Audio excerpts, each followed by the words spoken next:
this my last ride on Yamaha FZ1? I don't know, guys. I'm heading out to my local bike shop, and I have one bike in mind that, well, basically I want to see. So, I don't know. We'll see. And yes, I did pull the trigger. This is my new bike, 2015 Suzuki V-strom 1000. I don't know. I didn't expect things will move so quickly with a whole trade and everything else, but I got the exactly amount of money that I wanted for my 2006 Yamaha FZ1, and this Suzuki was discounted by $1,000. So I just pulled the trigger and you know, went for it. It's a 2015 model. It's used, but it came with only 2,600 miles or 3,500 kilometers. Definitely feels and rides as brand new.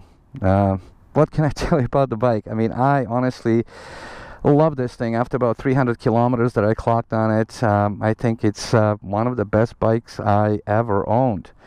I'm not gonna beat the technical specs to death because there's a bunch of videos on YouTube that you can watch about V-strom 1000, but just quickly going through, I guess, you have that 1037 cc V-twin engine, pushes about 100 horsepower, 75 foot-pound of torque. That torque peaks at 4,000 RPM, which is, you know, really cool, especially if you're riding in the city or through the twisties. You're gonna have a grunt of that power right down, like between, let's say, 2 and 5,000 RPM. Suspension on this thing is actually really good. I read a lot of reviews, people are raving about how great it is, and I can confirm. The front is fully adjustable, so preload and rebound, and this rear shock, it's only for preload, but you have this knob. This is a really cool thing because you can change the suspension preload on the fly. So yesterday I was riding with a passenger, and you know, I just adjust the rear shock for that extra weight. It was pretty painless. It was really cool. Bike comes with traction control and ABS. Now, I never had Suzuki before, and I never had bike with traction control, but I believe it's a really good thing to have on a bike.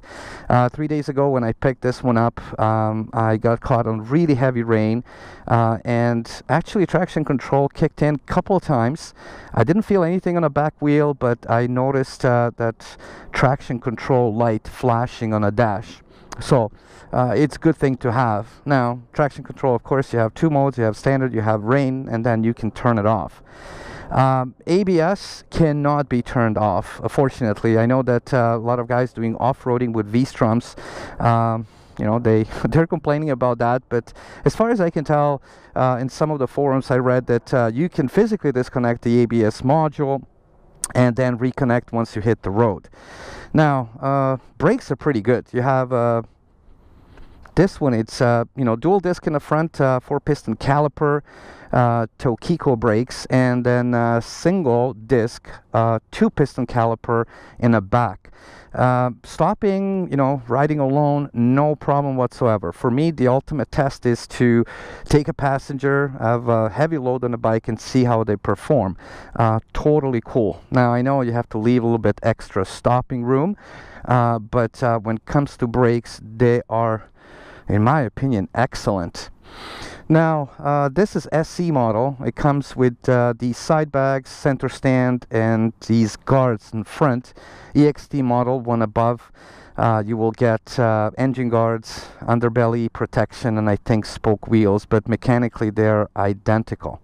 Now, back in 2014, Suzuki did a major overhaul of their Suzuki V-strom 1000 lineup, and this is what they came up with. Now, the 2018 model looks a little bit different, still resembles this type of a look, but mechanically it's a little bit different. Power is the same.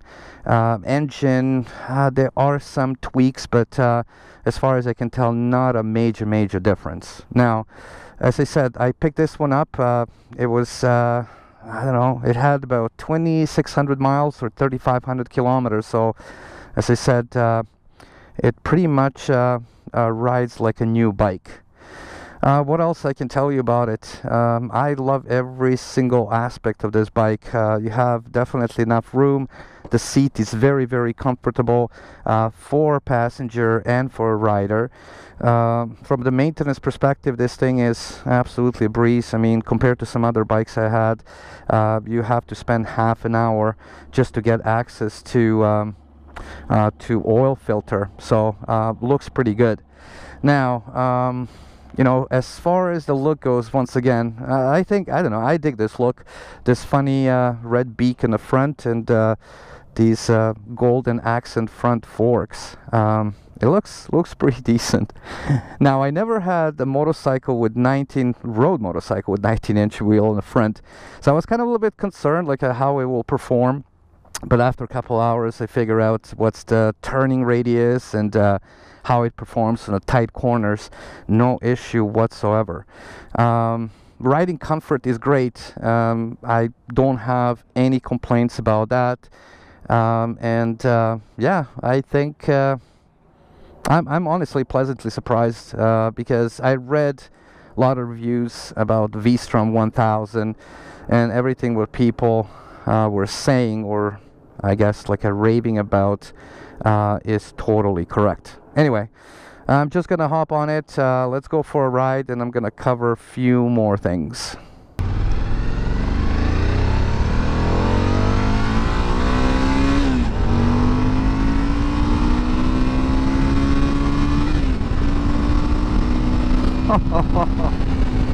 Oh, this thing pulls like a freight train. Oh, it's really, really good. I mean, the first thing what you're gonna notice about V-strom is how comfortable it is. Riding position, of course, it's upright. The foot pegs are in line with your shoulders, and you know, basically your arms are resting on this wide handlebar.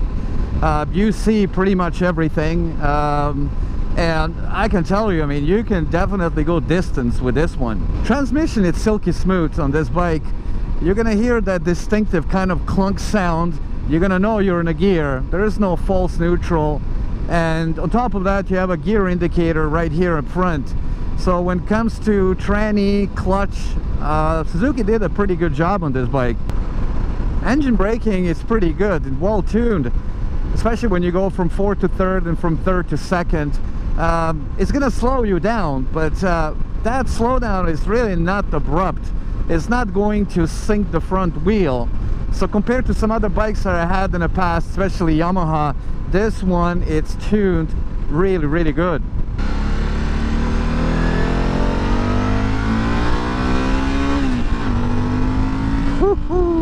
Now, I've been riding this bike for about 3 days, so I can't judge fully like what's going on with the fuel economy, but I know Suzuki advertised this 2015 model to run about 40 miles per gallon, or burning what, 4.5 liter per 100 kilometers, and I can tell you they're pretty close to that. The operating radius is about 260 miles or 400 kilometers. It's meant to go a distance, so you know, if you actually go on a longer trip, you don't need to stop at every single gas station like I did with my previous bike. Fuel economy is actually good. There's a very little vibration on V-strom 1000. I mean, you can feel a little bit on the foot pegs, but then again, that's my preference. I want to actually feel the engine. These handlebars and the seat are rock solid. You're not gonna feel absolutely anything.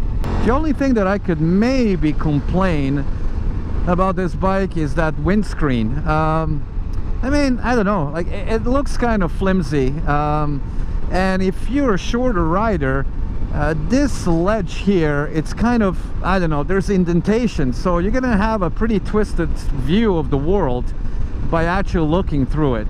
You can adjust it. There's 3 positions. Again, really a nice thing to have. You don't need to get off the bike to adjust, and also you have 3 positions on these 2 brackets. I mean, it works well in a city, but once you hit the highway, or if you go like maybe, I don't know, above 60-70 miles per hour, over 100 kilometers per hour, yeah, you feel that buffeting a lot. I'm 5'10" during the week, 5'11" on a weekend, and this thing hits the top of my helmet. It kind of rattles my head a little bit.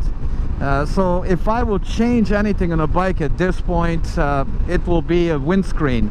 There's a tons of options out there. You can, I don't know, for 150 bucks you can buy GV Airflow or Puig, or doesn't really matter. There's so many manufacturers making a windscreen for V-strom 1000. The OEM Sideview mirrors are not the best looking, let me tell you that much, but they're 100% functional. I mean, you can see your past two lives in these. They're kind of curved, so you see everything what's going on behind. For me, I mean, 2 thumbs up to Suzuki about this. I just don't give a shit how they look. As long as they serve the purpose, they're gonna stay on a bike. So I'm definitely not interested replacing these mirrors with any aftermarket stuff just to be, I don't know, visually appealing. Cruising at the highway speeds on V-strom 1000, it's totally effortless. I mean, this thing glides. I'm doing about 130 kilometers per hour, which will be around 85 miles per hour. I'm in a 6th gear. The engine is revving at about 4,500 RPM, and it feels solid. There's a very little vibration. Bike, it's planted, and that's where that 500 pounds weight comes to play. No complaints whatsoever. The only thing that it's annoying, it's wind buffeting. This stock screen makes my helmet vibrate a lot. Yeah, quite annoying. So if you install something bigger and taller, I can bet any money it will improve the riding comfort drastically. Other than that, it's really good actually. I can see myself doing a long trips on V-strom. Even with a passenger, I'm pretty sure they're not gonna complain about a ride. So that's it, boys and girls. That's what I have for you for today. I hope you find this video informative. Those are my first impressions of 2015 Suzuki V-strom 1000. Once again, thanks for watching, and yeah, I'll see you next one. Cheers. Peace.